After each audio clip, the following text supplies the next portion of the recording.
Of the film K Raghavendra Rao గారు and Jagadeka Veerudu మా చిరంజీవి గారు, అలాగే మా నిర్మాత అశ్విని దత్ గారు ముగ్గురు రెడీగా ఉన్నారు.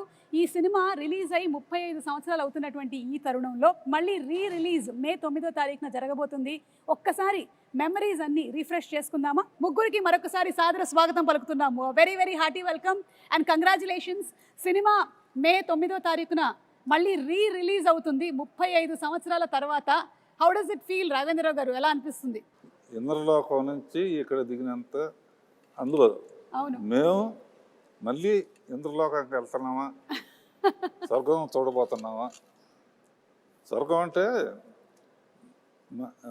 వెంకయ్యనాయుడు గారు అప్పుడప్పుడు అంటూ ఉంటారు,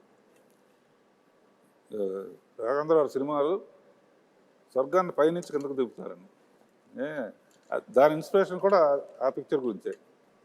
అలా జగదేవకురుడికి అసలు మాకు ఒక చాలా మెమరీస్ ఉన్నాయి. మా మెగాస్టార్ చిరంజీవి గారు సినిమా విడుదలై 35 సంవత్సరాలు అవుతుంది. మా గ్లామర్లు మారుతున్నాయి కానీ అప్పటికి ఇప్పటికీ ఇంకా పెరుగుతుందే కానీ మా చిరంజీవి గారి గ్లామర్ ఏం మాత్రం తరగటం లేదు. సార్, ఎలా అనిపిస్తుంది మే 9వ తారీఖున మళ్ళీ రిలీజ్ అవుతుంది? Really exciting Suma. And 35 years అయిందా అన్న భావం కలుగుతుంది. ఎందుకంటే ఆ షూటింగ్లో ప్రతి మూమెంట్, ప్రతిరోజు షూటింగ్లో ఉన్న ఎక్స్పీరియన్సెస్, అది ఆన్ స్క్రీన్ కానీ బిహైండ్ ద స్క్రీన్ కానీ, సచ్ వండర్ఫుల్ మూమెంట్స్ అనమాట. అవన్నీ ఇప్పటికీ కళ్ళకు కట్టినట్లు ఉన్నాయి. ఇందాక ముగ్గురు గదిలో కూర్చొని అవన్నీ నెమరు వేసుకుంటుంటే నిన్న మొన్న జరిగినట్లు ఉంది తప్ప 35 ఇయర్స్ అలా పాస్ అయిపోయింది. అండ్ అశ్విని దత్ గారు, మీ feeling of releasing on May 9th? కళ్ళబడిన నీళ్ళు వస్తున్నాయి అమ్మా, ఆనంద బాష్పాలు. ఇది గ్రేట్ వెంచర్. చిరంజీవి గారికి, రాఘవేంద్ర గారికి జన్మలకి రెండు. చిరంజీవి గారు అండ్ శ్రీదేవి గారు, ఆ కెమిస్ట్రీ, ఆ ఆన్ స్క్రీన్ ప్రెజెన్స్, అసలు ఆ ఎనర్జీ వేరే లెవెల్. మీరిద్దరూ కలిసి చేసినటువంటి, అంటే పేరుగా చేసిన ఫస్ట్ సినిమానేనా చిరంజీవి గారు ఇది? ఫస్ట్ అని చెప్పాలి కానీ నిజానికి ఫస్ట్ కాదు.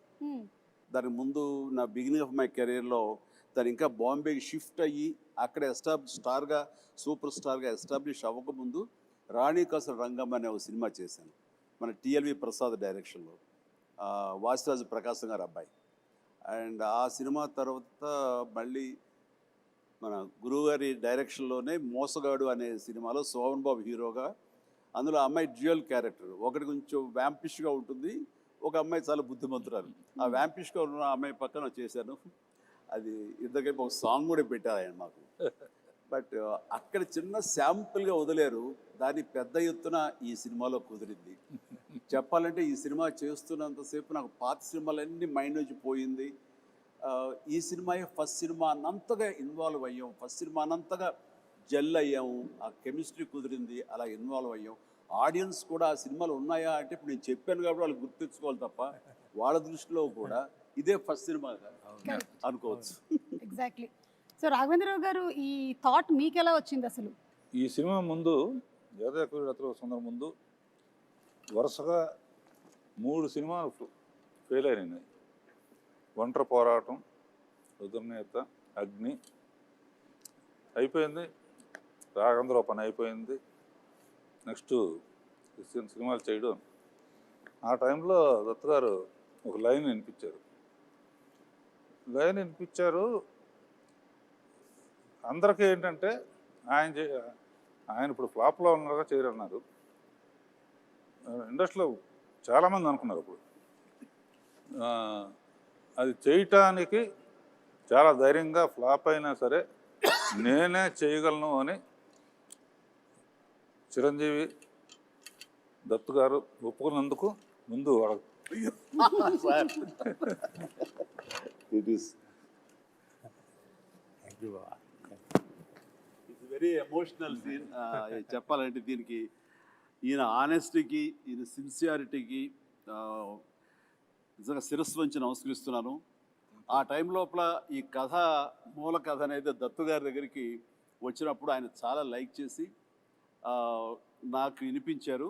నాకు అయిన తర్వాత మేమంతా కలిసి డైరెక్టర్ గారు రాఘవేంద్ర గారి కదే అనుకుంటుండగా ఆయనగా నేను కానీ కొంతమంది బయట నుంచి ఆయన ఇప్పుడు ఇదిలో ఉన్నారు, బాపయ్య గారు బెటర్ కదా, లేకపోతే ఇంకొకరు బెటర్ కదా, అని అంటుంటే అస్సలు ఇద్దరు తిరగబడ్డాం.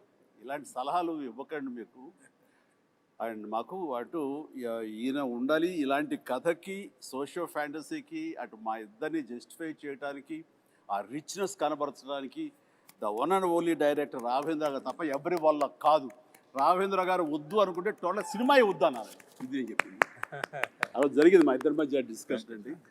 ఇంకా అక్కడి నుంచి మీరు విజృంభించారు. ఇక అంటే ఈ జనరేషన్కి ఇది చాలా పెద్ద ఇన్స్పిరేషన్ చిరంజీవి గారు. ఎందుకంటే ఈ రోజుల్లో ఏదైనా ఒక సినిమా ఫ్లాప్ అయింది అంటే ఆ డైరెక్టర్కి ఆ తర్వాత నెక్స్ట్ ఒక్కొక్కసారి వచ్చేటువంటి అవకాశం ఉంది, కానీ కొన్నిసార్లు వచ్చేటువంటి అవకాశం చాలా తక్కువ. అలాంటిది రాఘవేంద్రరావు గారు చెప్పినట్టుగా ఒక 3 సినిమాలు వరుసగా ఫ్లాప్ అయిన తర్వాత కూడా రాఘవేంద్రరావు గారే కావాలి అని పట్టుబట్టి ప్రొడ్యూసర్ అండ్ హీరో నిలబడడం అనేది it's something great that this generation should take as an inspiration. ఒక మనిషి టాలెంట్ని ప్రీవియస్ సినిమా ఫ్లాప్లు అవి డిసైడ్ చెయ్యవు. ఆ కథాంశంలో ఎక్కడో ఏదో చిన్న తప్పిదం జరుగుంటుంది కాబట్టి అది ఫెయిల్ అయ్యేమో తప్ప, ఆ వ్యక్తిగతంగా ఆ టాలెంటెడ్ పర్సన్స్, ఆ టాలెంటెడ్ హీరో, ఆ టాలెంటెడ్ డైరెక్టర్ వాళ్ళు ఎప్పుడు ఫెయిల్ అవ్వరు. అందుకని హిట్ అయినా ఫ్లాప్ అయినా ఆ కంటెంటే తప్ప మనుషులుగా ఇంత విజయాలు చూసినటువంటి మనుషులుగా, ఇంత ప్రజాదరణ పొందినటువంటి టెక్నీషియన్స్గా, ఆర్టిస్టులుగా వీళ్ళు ఎప్పుడు ఫెయిల్ అవ్వరమ్మా. ఆ నమ్మకం మాకు. ఈ సినిమా ఆ టైంలో ఆయన కొంచెం నిరుత్సాహంగా అన్న టైంలో ఈ సినిమా కథాంశం ఆయన తీసుకెళ్ళినప్పుడు కానీ వెనకాల మేము ఉండి ఎస్ రండి సార్ అన్నప్పుడు ఆయన ఎంతగా విజృంభించారంటే, ఎంతగా ప్రతి ఫ్రేము ఎలాగ చెక్కారంటే, ఎలాగ కథలో అందరిని ఇన్వాల్వ్ చేసి అందరి ఇన్పుట్స్ ఎలా తీసుకున్నారు అంటే అది నేను మాటలు చెప్పలేను. అంత ఇదిగా చేసుకున్నారు. అంటే నన్ను కూడా కూర్చోబెట్టారు. అండ్ ఎవరు ఏమి చెప్తారో, ఏ మంచి బిట్టు చెప్తారో అని దాదాపుగా 15-20 మంది రైటర్స్ నాకు తెలుసు. 27 మంది రైటర్స్ అని విన్నాను చిరంజీవి గారు. నేను 27 మంది రైటర్స్ అని 27 విన్నాను. మంది ఏవో చిన్న కథ, లేకపోతే ఒక చిన్న టర్నింగ్ పాయింట్, ఒక చిన్న టిట్ బిట్, ఒక కామెడీ సెటప్ చెప్పిన వాళ్ళు కొంతమంది, అందరి ఇన్పుట్స్ తీసుకుని ఈయన చక్కగా దాన్ని పొందుపరిచిన విధానం కానీ, దాన్ని రాబట్టిన విధానం కానీ, దాన్ని తెరకెక్కించిన విధానం కానీ నా భూతో నా భవిష్యత్. అదే జగదేక వీరుడు అతిలోక సుందరి. అండ్ 27 మంది రైటర్స్ తో పాటు మీరు కూడా ఒక 35 days కూర్చున్నారని విన్నాం. 35 days అండి. నేను కూర్చున్నాను. అది ఆయన గొప్పతనం. అంటే మా మధ్య ఈగోలు లేవు అనడానికి, ఎవరి నుంచి ఏమొస్తుందో మనకు అది ఉపయోగపడుతుందన్న ఆయన విస్తృత భావం, అది నన్ను కూడా కూర్చోబెట్టేలా చేసింది. అండ్ నాకు తెలిసింది నేను మాట్లాడాను. అట్లాగా అందరం కంట్రిబ్యూషన్ తోటి వచ్చింది. జగదేక వీరుడు అతిలోక సుందరి అనేటువంటి సినిమా మీకెన్నో మెమరీస్ని ఇచ్చాయి. అలాగే మాకు కూడా ప్రేక్షకులుగా ఎన్నో మెమరీస్, అంటే కొంతమందికి స్కూల్ టైంలో ఉండేటువంటి మెమరీస్, కొంతమందికి కాలేజ్ టైము, కొంతమంది ప్రేమలో పడ్డారు, కొంతమంది పెళ్లి చేసుకున్నారు. సో అందుకని ఈ సినిమా రిలీజ్ అవుతున్నటువంటి ఈ తరుణంలో అందరూ ఒక్కసారి రీఫ్రెష్ చేసుకుంటున్నారు. అందులోనూ సినిమా 3Dలో రిలీజ్ అవుతోంది. So we are more than happy. ఎందుకంటే చిరంజీవి గారిని మరింత దగ్గరగా చూడొచ్చు, శ్రీదేవి గారిని మరింత దగ్గరగా చూడొచ్చు. ఓకే, సో ఈ సినిమాలో 6 పాటలు అండ్ 6 పాటలు సూపర్ డూపర్ హిట్. ఇది చాలా అరుదుగా జరిగేటువంటి ఫినామినా ఈ రోజుల్లో అయితే. అండ్ ఇళయరాజా గారి మ్యూజిక్ సిట్టింగ్స్ ఎలా ఉండేవి? ఫిల్మ్ ఇండస్ట్రీకి మ్యూజిక్లో ఒక కొత్త సౌండ్ వినిపించింది మొట్టమొదటి ఇళయరాజా గారు. అప్పటి వరకు ఒక టైప్ ఉన్నది. ఆ సౌండింగ్ కానీ, ఆ ఆర్కెస్ట్రేషన్ కానీ, నేను ముందే ఆఖరి పోరాటం అప్పుడే సరెండర్ అయిపోయాను ఆయనకి. ఏమంటే నాకు కూడా కొంచెం పాటల మీద అనుభవం ఉంది. కొంచెం నెక్స్ట్ టైం కొంచెం ఇబ్బంది పెడతాను, 1-2 ట్యూన్లు ఎక్కువ చేయించుకోవటం అలవాటు నాకని.